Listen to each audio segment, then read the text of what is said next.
Bien, pues vamos a continuar hoy con la enseñanza de la palabra, los siguientes 30 minutos. Y vamos a terminar la serie de sermones que comenzamos ya hace una semana, más de una semana, semana y media, sobre Filipenses capítulo 2, desde el verso 1 hasta el verso 11.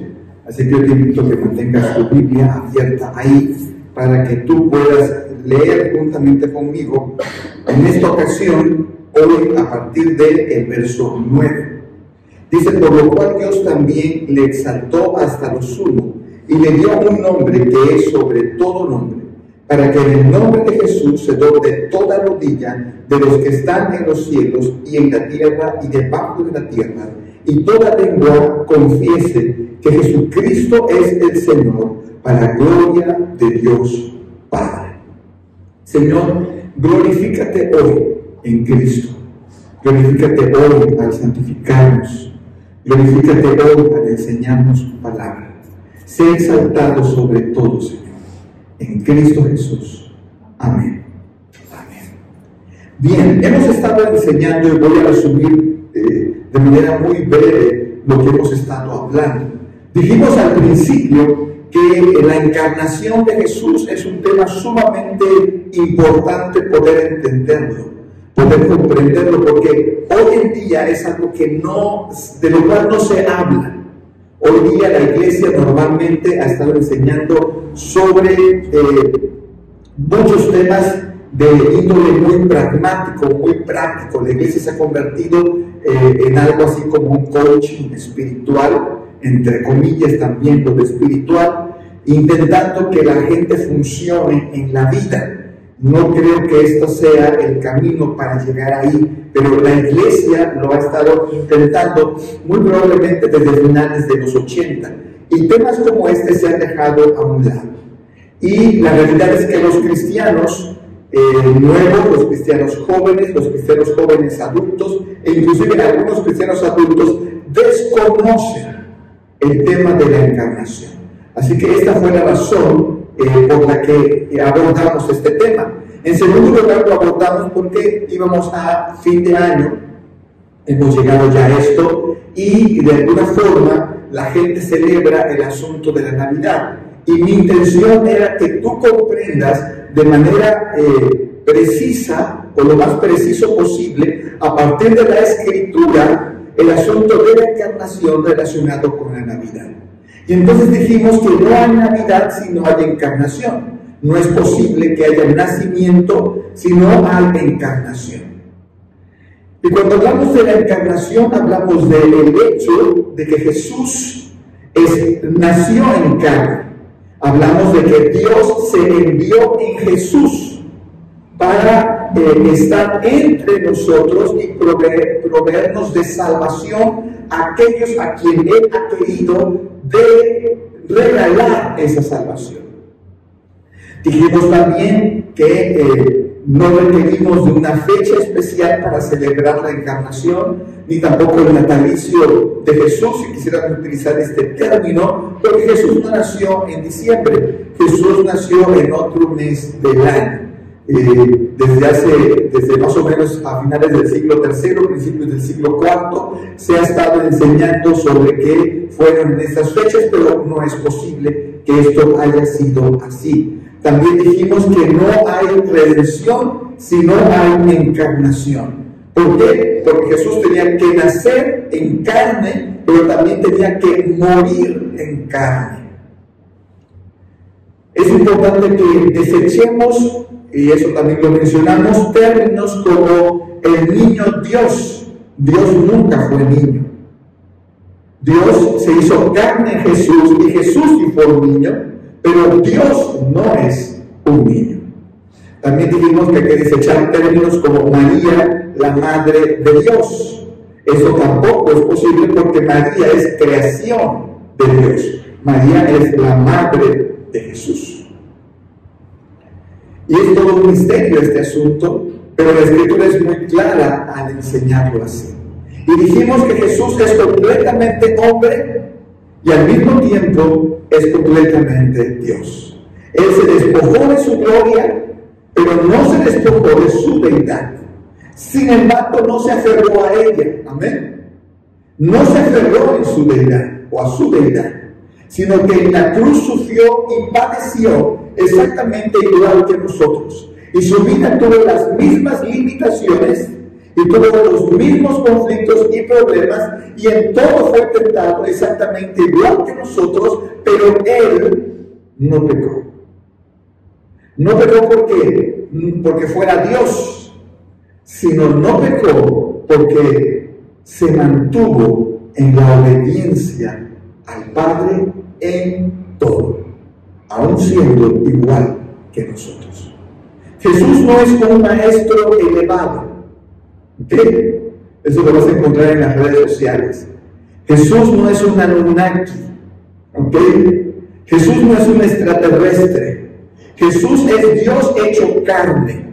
Y dice Juan que habitó entre nosotros y vimos su gloria, gloria como el unigénito del Padre, lleno de gracia y de verdad.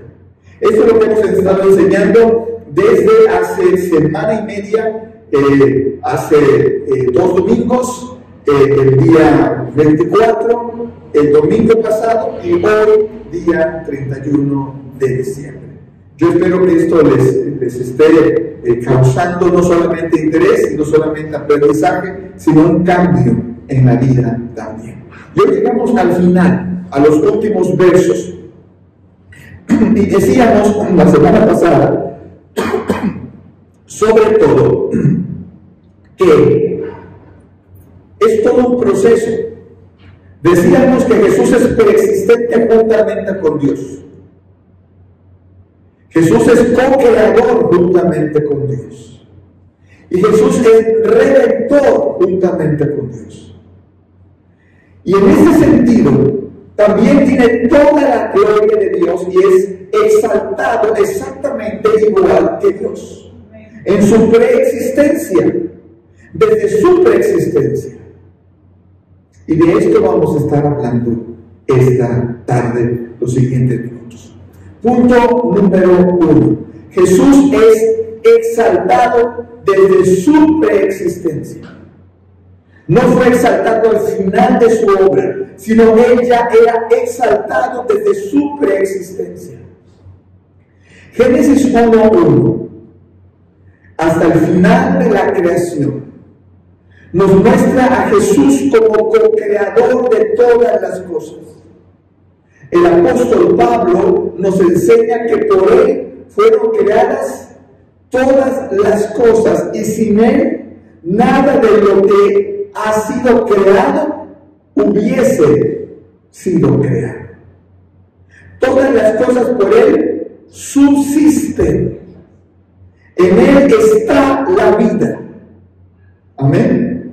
Cada vez que Génesis 1, cuando Moisés escribe esto y narra, y lo narra así, y dijo Dios, esa expresión, y dijo Dios, es la expresión de la cual habla Juan en su Evangelio en el capítulo 1, cuando refiere, y aquel verbo, ¿cuál verbo?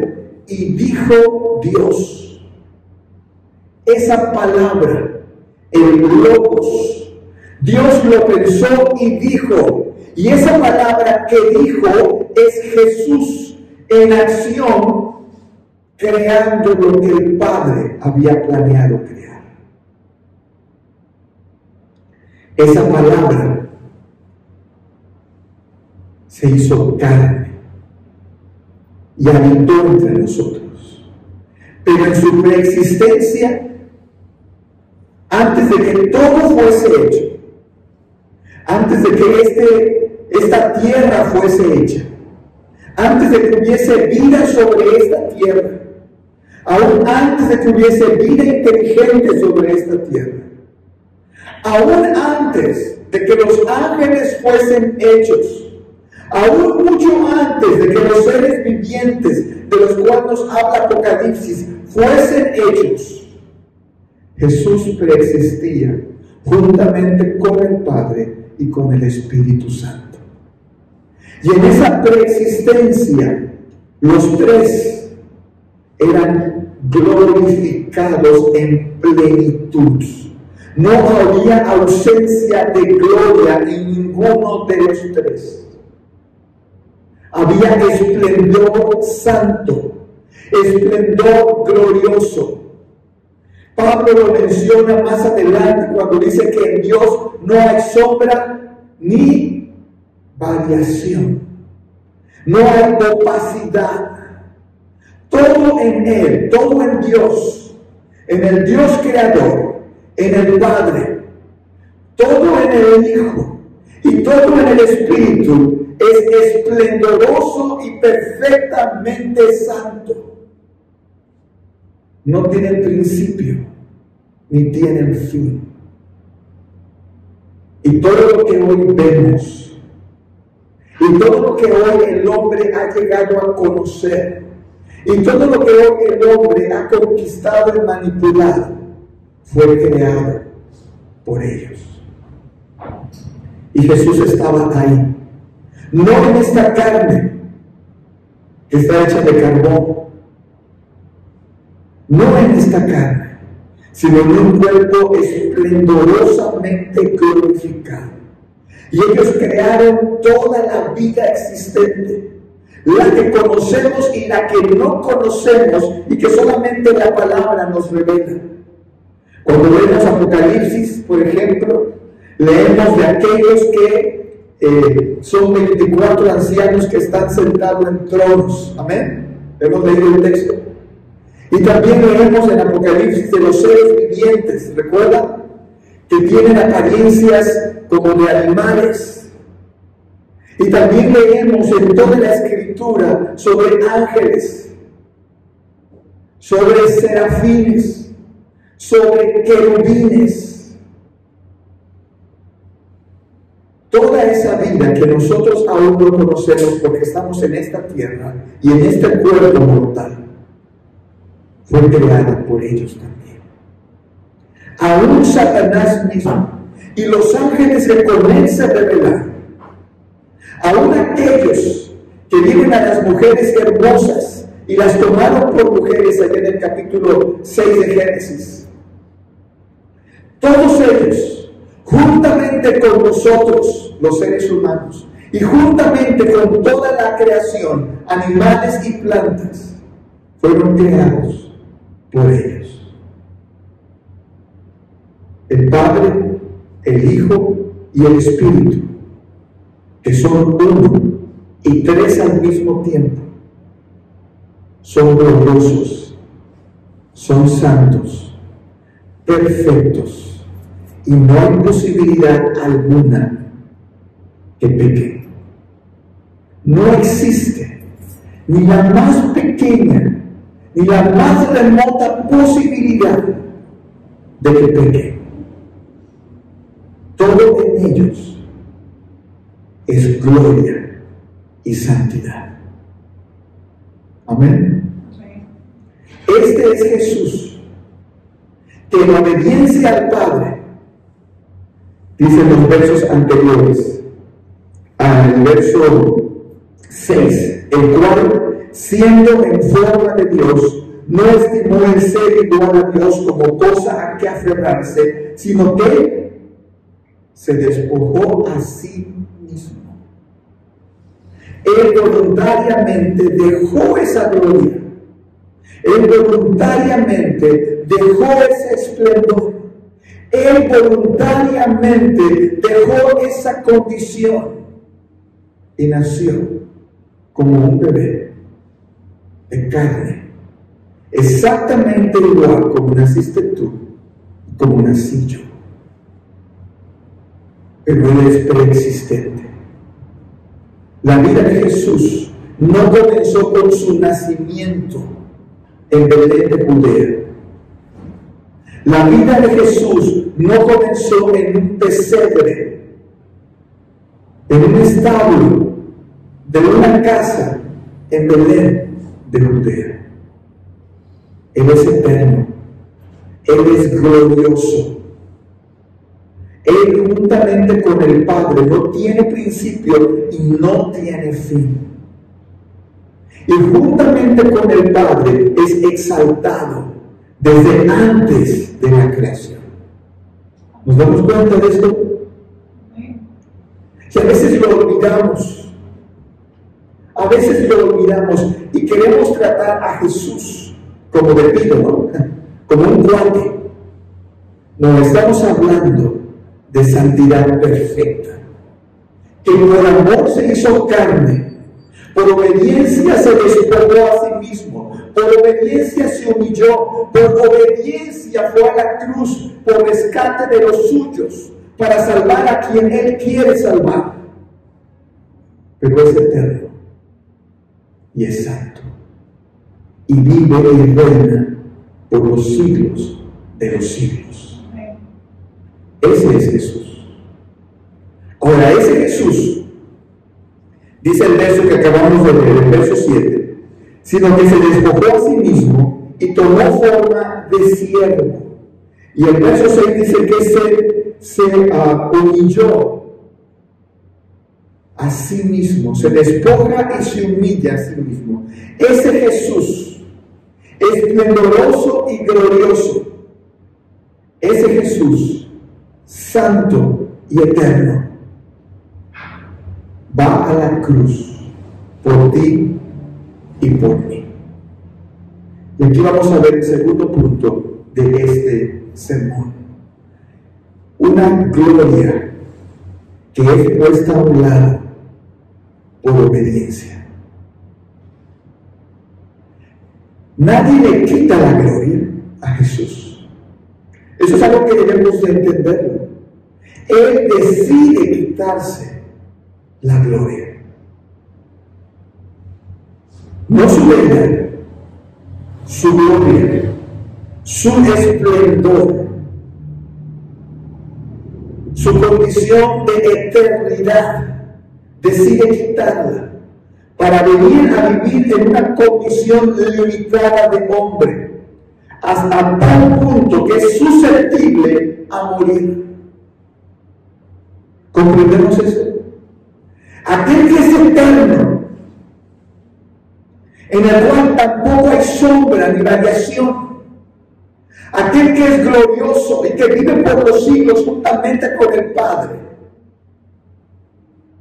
nace en una condición exactamente igual, porque Él decide obedecer al Padre.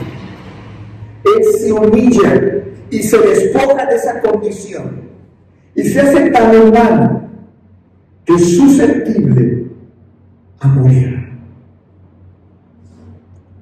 Yo no sé si nuestra mente alcanza a comprender esta magnitud en la que el amor de Dios se expresa.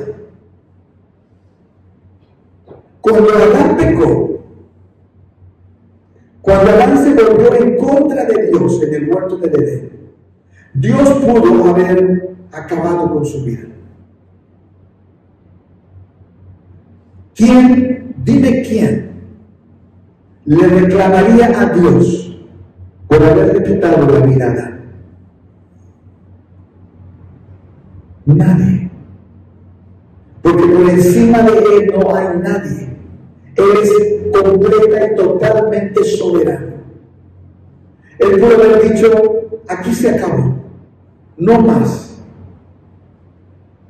Y Adán muere, y Eva muere, y el mundo desaparece bajo el poder de su palabra. Y Satanás deja de existir por siempre. Pero Dios no obró así, sino que amó a Adán y lo buscó. Y fue al huerto como cada día, al calor de la tarde, y le dijo, Adán, ¿dónde estás? Y Dios, el Creador, caminando en medio de su creación, buscando a Adán para hablar con él. Dios en el entendido y en la conciencia de que Adán había pecado. Y vuelve a preguntar, Adán, ¿dónde estás tú? Y dice la Escritura que Adán se escondía. ¿Te recuerda a alguien? Cada vez que yo leo y veo la narración y descubro que Adán se escondía, ¿sabes a quién me recuerda? Me recuerda a mí. Cómo me he escondido de Dios. Cómo he pretendido esconderme de Dios. Y Adán se escondía como tú y como yo. De él aprendimos a escondernos cada vez que pecamos. Y el hombre ha aprendido a esconderse. A través de muchas formas. Se esconde en la religión. Se esconde en la filosofía. Se esconde en la ciencia. Se esconde en el arte. Se esconde en el deporte. Porque no quiere ser descubierto por Dios. Pero Dios va hasta donde está Adán. Y Adán no tiene más espacio donde esconderse. ¿Saben por qué Dios obra así? Dios quería redimir a Adán. Y cuando Dios quiere redimir a alguien, va tras él. Y ese alguien se esconde hasta que no hay más espacio. Y no queda otra cosa más que decir, aquí estoy. Y Dios te pregunta, como le pregunta a Adán, ¿por qué te escondes? Y Adán responde, porque estoy desnudo y tengo vergüenza de que veas mi desnudez. Y Dios le pregunta, ¿quién te dijo que estás desnudo? Y Adán le dice, la mujer que me diste. Y Dios le pregunta a Eva, ¿quién te dijo que estabas desnuda? La serpiente me dijo. Y entonces viene el juicio. La sentencia sobre Adán, la sentencia sobre la mujer y la sentencia sobre la serpiente. Pero Dios en su misericordia da esperanza a la raza humana para salvar a quien Él quiere y para humillar a aquel que se rebeló en la eternidad. Y entonces le dice, tú mordiste su talón, pero un descendiente de ella va a aplastar tu cabeza. Dios redime a Adán. Dios redime a quien Él quiere. Y por eso envía a Jesús, para redimir a los suyos. Dice la Escritura, mis ovejas oyen mi voz. ¿Y qué cosa? Y me conocen. Y yo las conozco. Dios te conoce. ¿Sabes desde cuándo? Desde antes de la fundación del mundo. Dios te conoce. ¿Y sabes qué es lo más maravilloso de eso? Cuando entendemos el asunto de la encarnación, podemos comprender que en esa eternidad Dios dijo, Él, ella, por mi voluntad, yo me voy a glorificar en salvarles. A ti, a ti, a ti. Me voy a glorificar en salvarte. El maligno dice que no. El que se reveló en la eternidad dice que es imposible. Pero yo, el creador de todo, dice el Señor, me voy a glorificar en salvarte. Y entonces Jesús se hace carne y nace en obediencia. Y a lo largo de su infancia, a lo largo de su adolescencia, juventud y el inicio de su adultez, fue obediente a la voluntad del Padre. No hizo nada fuera de la voluntad del Padre. Jesús dice, yo veo lo que el Padre está haciendo y me uno a Él. A tal punto de que cuando llega al Getsemaní, le dice, Padre, no se haga como yo quiero, sino como tú quieres. Y entonces se rinde en humillación. ¿Se da cuenta? Él es exaltado en gloria en la eternidad preexistente. y en obediencia se humilla hasta la muerte, y muerte de cruz, y muere como un criminal desnudo y exhibido, y derrama hasta la última gota de su sangre como precio, para que aquellos que son de Dios puedan ser salvados y redimidos, y Dios pueda ir hasta donde están y rescatarles para darles vida, y entonces Él sea glorificado y el maligno sea humillado por siempre y para siempre, exaltado en la preexistencia, en la eternidad previa, humillado sobre esta tierra, exhibido en una cruz. El que no conoció pecado, en su carne Dios lo hizo pecado. No sé si entendemos esto, es un sermón aparte, pero no sé si entendemos la magnitud de esto. Dios lo hizo pecado. Cristo fue tan obediente que permitió que toda su condición de hombre fuese llena de pecado. ¿El pecado de quién? De los suyos, por los cuales Él murió. Tu pecado, mi pecado. Todo lo que tú has hecho cayó sobre Jesús. Todo lo que tú vas a hacer todavía fuera de la voluntad de Dios va a caer. Cayó sobre Jesús en la cruz. Todos los redimidos, el pecado de todos los redimidos cae sobre Jesús en la cruz. Pero ¿sabes qué es lo más grande todavía? La ira de Dios cayó sobre Él. ¿Sabes por qué? Porque Dios no puede habitar donde hay pecado. Dios no puede estar donde hay pecado. Y cuando toda esa maldad tuya y mía cayó sobre la naturaleza humana de Jesús, el Padre le dio la espalda. He escuchado muchos sermones diciendo que el Padre dio la espalda porque no podía ver a su Hijo maltratado por los hombres. No. El Padre le dio la espalda porque Jesús era lo que somos nosotros. En ese momento en la cruz, Él era lo que tú y yo hemos sido a lo largo de nuestra vida. De cosas que ni tan siquiera le decimos a la gente que hemos hecho, porque nos avergüenza. Eso cayó sobre Jesús en la cruz.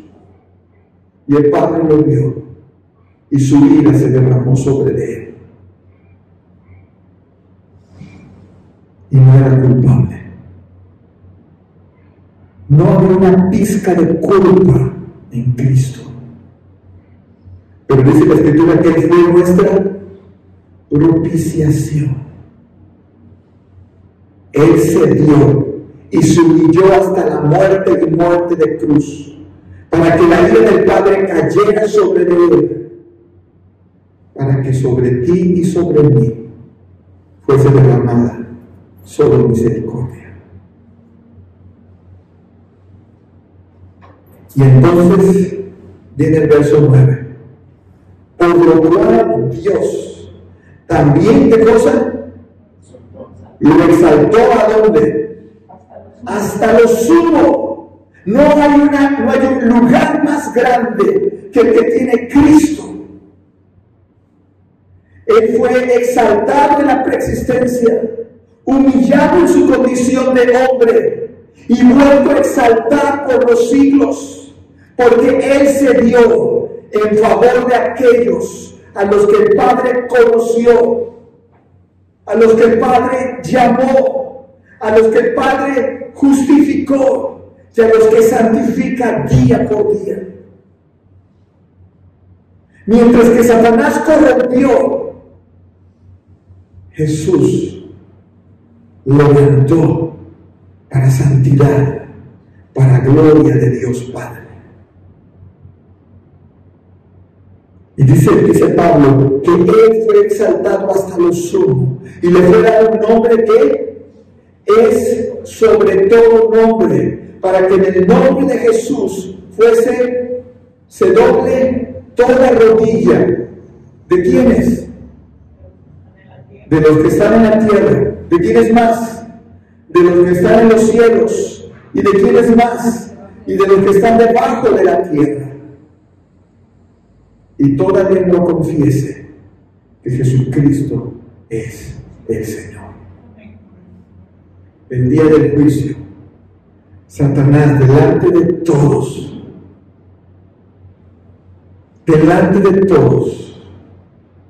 tendrá que decir: Jesucristo es el Señor. Y será arrojado al lago de fuego. Y va a tener que doblar sus rodillas delante de Jesús. Al que colgó en la cruz, al que exhibió sin misericordia en la cruz, va a tener que doblar sus rodillas delante de Él y exaltarlo y reconocer su gloria y reconocer que Él se equivocó y que el Padre siempre mantuvo la condición de santidad y el juicio perfecto. Jesús es exaltado, y es lo que Juan en Apocalipsis capítulo 1. ¿Recuerdas?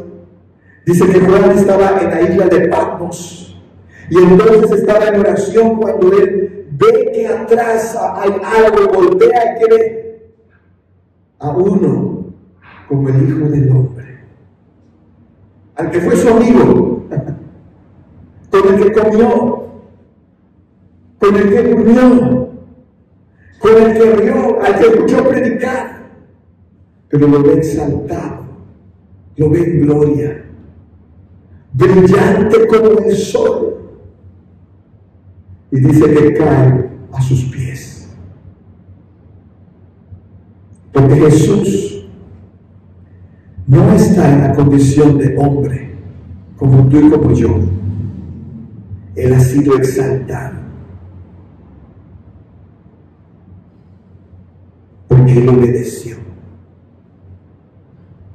Así que Jesús es preexistente en gloria. Antes que todo fuese hecho, no solamente ya existía, sino era glorificado y perfecto en todo. No había pecado en Él. Amén. Y en obediencia al Padre se despojó de esa gloria. Y en obediencia al Padre se humilló hasta la muerte, y muerte de cruz. Y en esa cruz el Padre lo hizo pecado. Mi pecado, todo lo que yo he hecho y me avergüenzo de haber hecho a lo largo de mi vida, cayó sobre Jesús. Y cuando el Padre lo vio, su ira vino sobre de Él. ¿Cuántos creen que Dios es amor? Amén. Pero ¿sabes? También es juez justo. También es juez justo. Y en la cruz Jesús era culpable de lo que yo he hecho en mi vida. Aún de lo que no he hecho todavía. Y que seguramente haré por esta condición de carne. Aún eso cayó ya sobre Jesús en la cruz. Y se humilló en obediencia plena y total. Pero me gusta el texto cuando dice: y la muerte no lo pudo contener. La muerte se opuso, se oponía a Jesús, y Jesús la venció. Y se levantó de los muertos. Y estuvo 40 días, y fue visto por muchos, y fue levantado delante de los 120. Y Juan lo ve glorificado, lleno de gloria y esplendor. Aquel con el que caminó ahora brilla en esplendor, en su santidad perfecta. En Juan 14 se nos narra como Jesús ora antes de salir hacia la cruz y le dice: Padre, yo he obedecido. Te pido que me vuelvas a la misma condición de gloria juntamente contigo. Y el Padre obra y Jesús está en gloria. ¿Y sabes? Espera el momento con ansias de que el Padre le diga: hijo, hoy es el día. Hoy es el día. Y Él pueda venir por los suyos en amor y misericordia eterna, por aquellos a quienes salvó, pero también como juez eterno, como juez justo, para dictar sentencias sobre vivos y muertos, sobre aquellos que despreciaron la gracia divina,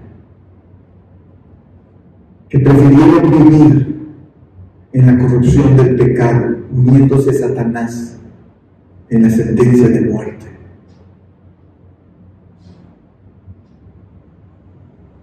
Jesús nunca perdió su deidad. Es Dios hecho carne, pero se humilló y se despojó a sí mismo, dejando su gloria, para que sus ovejas pudieran tener vida y vida eterna, para que los pecados de aquellos a quienes Dios ha querido salvar fuesen sobre Él y no sobre nosotros. Yo no puedo hacer nada por mis pecados. No puedo hacer nada. Pero Jesús lo hizo todo. Y eso es mejor. Porque es suficiente. Hermanos, termino. La encarnación de Cristo en la cruz es algo que no podemos olvidar. La encarnación de Cristo y su obediencia plena hasta la cruz es algo que no debemos olvidar. Todos los días debemos de celebrar la gracia divina en la encarnación de Cristo. Dios le dijo a Moisés: yo soy, me envío a vosotros. Y se envió en Jesús y pagó el precio por ti y por mí. No requerimos un arbolito, ni una cena, ni villancicos, ni vacaciones, ni fiestas.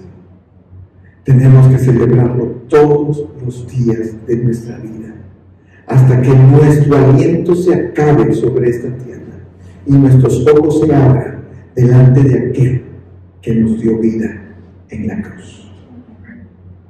Esa debe de ser nuestra Navidad, todos los días, porque su misericordia es inmensa, más grande que todo lo hecho es su misericordia.